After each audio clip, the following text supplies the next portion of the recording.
Hello, everyone.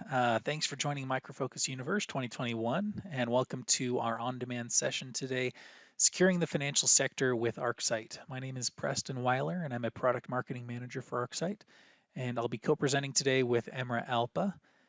So I'll get us started off by covering what we're going to be going over today. So first off, we're going to be talking about the key SecOps challenges facing the global financial sector, before then going into some of the top threat actors and techniques. And then finally, how ArcSight and MITRE ATT&CK can help defend against those threat actors and their techniques. So first, let's take a quick look at the state of the financial sector. A recent study found that financial institutions are 300 times more likely to be at risk of a cyber attack than other companies. Cyber attacks are very often about financial gain, so it's no surprise that financial companies are so heavily targeted. That's where the money is. Banks and financial firms store extremely sensitive data and are tasked with maintaining openness with their customers while also complying with regulation and increasing their security against threat actors. Not only are they more vulnerable, but cybersecurity in every industry is understaffed right now. Our 2020 State of Security Operations report found that 78% of financial organizations reported a shortage in their security operations staffing. So financial organizations, security operations centers, SOCs, are understaffed and working to protect their customer assets and data from a long list of threats and threat actors, which Emma will get more into in a minute. And they're doing all this while the pressure of regulatory compliance and audits hangs over them and their organizations. So it's a rough industry to defend, and honestly, the past year hasn't made it any easier.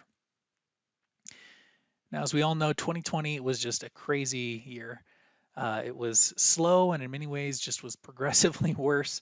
COVID-19 brought on a particularly challenging time for the global banking and financial sector, as the virus disrupted business, cultural, and personal ways of life. Cybercrime rose and many cyber threats appeared around COVID-19, especially phishing attacks. People stopped going to the bank, and there was a global expansion of attacks against mobile banking systems as mobile banking just accelerated. Microfocus's 2020 State of Security Operations report found that 51% of financial organizations reported an increased volume of cyber threats as a top challenge brought on by COVID in 2020. So there really was just this massive rise in threats. And as people quarantined and organizations began shifting the vast majority of their workforce to work remotely, organizations had to quickly rush remote work solutions and training out the door, which left vulnerabilities and paved the way for a surge in credential stealing, malware, and other threats. And other threats like ransomware and extortion saw huge growth, as did supply chain attacks. That includes the massive sunburst attack late last year, which was one of the biggest cybersecurity events ever seen. I'll note here as well that if you're interested in that attack and lessons learned from it, we have a on-demand session called Lessons Learned from the SolarWinds sunburst attack that you can also view. But supply chains in the financial sector are complex and interdependent, offering a broad and attractive target to cyber criminals. But luckily, 2020 is finally over, and we've started up a new year full of hope, 2021. So far, many of the same challenges of last year remain, as can be expected, since COVID has stuck around, and I'm sure things like remote working will continue to stick around. But some specific points we'd like to highlight around 2021 are first, that extortion, DDoS attacks, and targeted ransomware are unfortunately part of the new normal for the financial sector. Big attacks last year were covered by the media and emboldened cybercriminals to increase their efforts and their ransoms. These types of attacks can be expected to continue.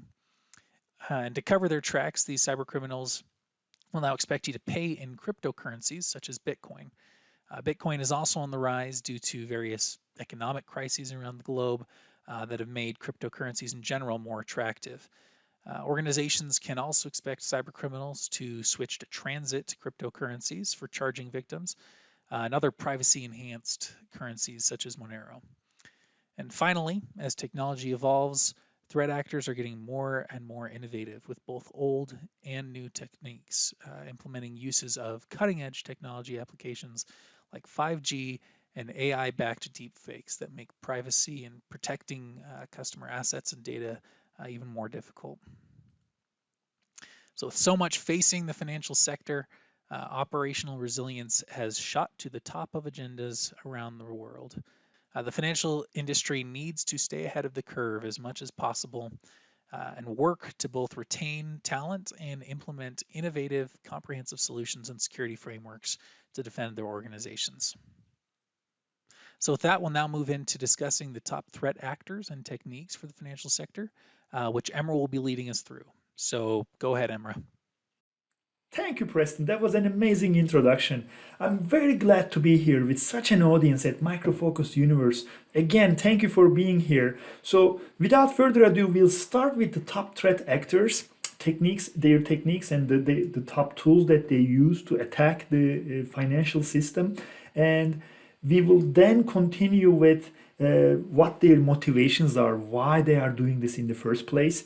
Because if we understand those main reasons behind these attacks, it's going to be easier for us to guess where to go next. So without further ado, let's start. So these are some of the threat actors that we have seen in the wild in 2020 as well as this year so far. And yes, according to who you ask, the list will be a little bit different, but these are the top 12 as we have found out by using Kaspersky as well as BlueLive. Just look at the bottom of the screen and you will see some of the resources we have used. These gangs, they provide unique capabilities. They retool, they advance their capabilities every year at a very minimum. For example, Carbanak is shown twice with a Carbanak 2.0 on the list, you will see. So without further ado, let's pick 6 of these ones.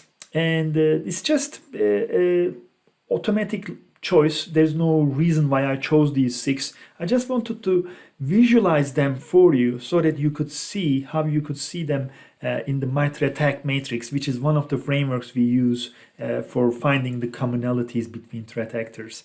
So in this case, we are looking at this interesting chart here, which shows us this visual. And if we focus on it a little more, that you will see that on the top right portion of the screen, which is where you see a bit more in terms of same technique being reused by multiple threat actors, as you can see, Fin7, TA505, Lazarus, Fin10, and Poseidon, which is like 5 of those 6 are using this technique, and then which is T1059. If you continue, 4 threat actors are using the second technique, so you're almost sorting by the commonalities between them. If we take these top 5 of the common techniques that are being used, you will see that you can do some research on this as well, but what we are seeing is command and scripting interpreter, which actually has 8 sub techniques.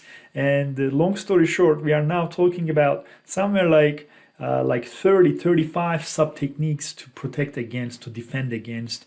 So these are the main techniques that you see in the middle. So phishing is obviously one of the top ones, masquerading, obfuscation.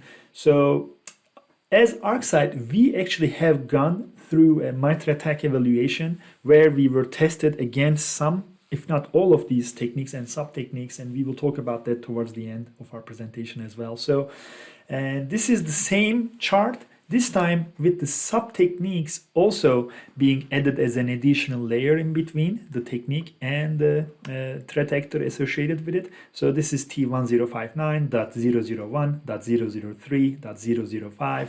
As you can see, 1059 is quite famous and notorious. So now let's talk about some of the tools that are used by these threat actors targeting finance sector. Murena. This is not specifically a finance tool, finance attacking tool. However, it's a global tool that is used by almost all the threat actors for phishing and post-phishing activities.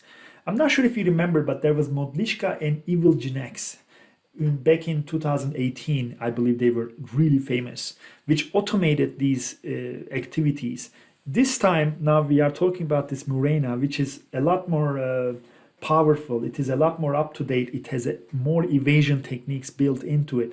So I would recommend blue team and red team members to spend more time defending against and using this technique, using this tool to test their own skills.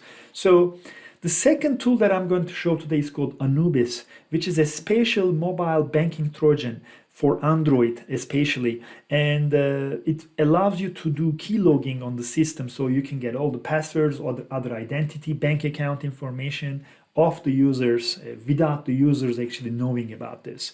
And these are some of the tools that I was able to capture.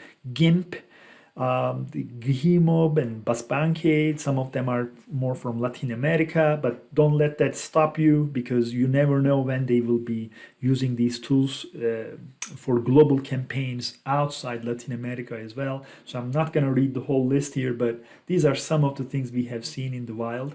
And by going to MITRE ATT&CK Navigator, I painted this special picture, which is utilizing some of those top threat actors as well as those top tools that I just showed. And so yes, focusing on these red techniques would probably be a very good start. It's almost like a SOC maturity assessment, especially for finance sector. So if you are in the financial sector and you are considering to utilize attack, I would highly recommend utilizing such a JSON file or a navigator map to understand where you should put your defenses next in different phases.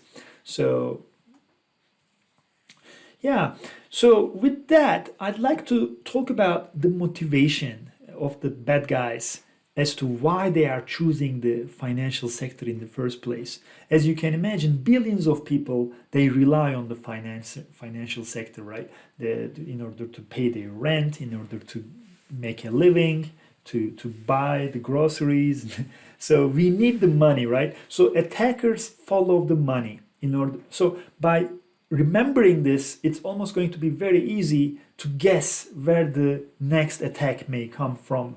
So the COVID-19 pandemic actually added insult to the injury, where the bad guys probably turned more bad because they couldn't go outside to do their maybe day-to-day jobs. As a result, they ended up maybe spending more time at home using their computers, maybe losing their job as a result, trying to find another way to make more money.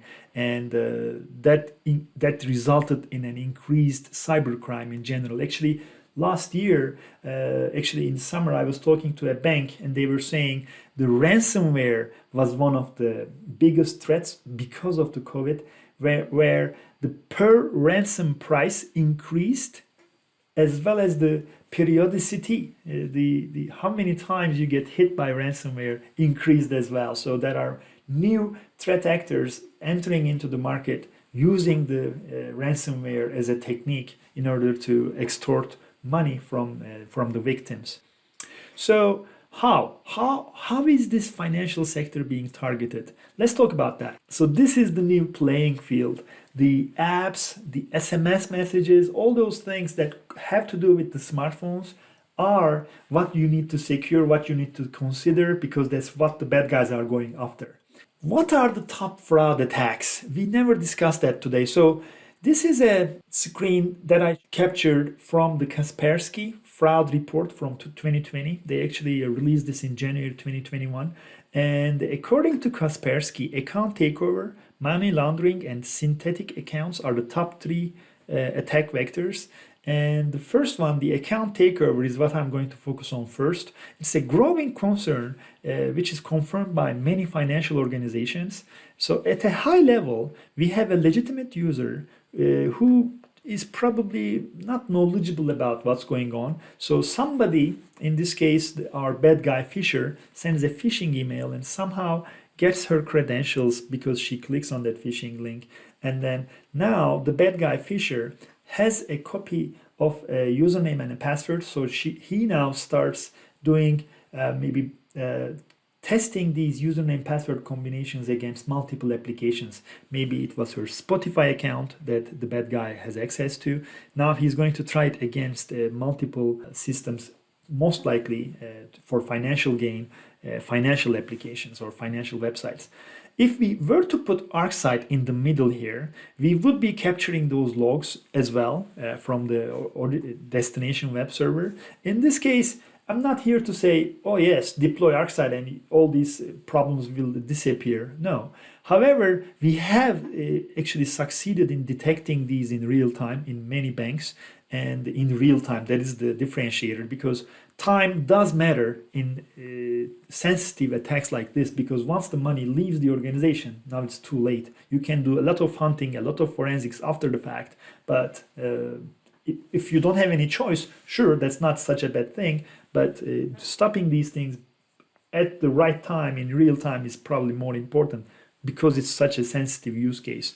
And obviously, rule-based systems may fail. In that case, machine learning may help access from a rare location, first access from a device that we have never seen before, a specific behavior of the user. They never do this fast. Speed of clicking on the pages of this web page, all those behavior, like we are following the user's journey on the website. All those things can add additional information to our solution so that we can now detect the anomaly and abnormal behaviors. So when it comes to MITRE, we have a special visualization to help those analysts who are new into the information security field.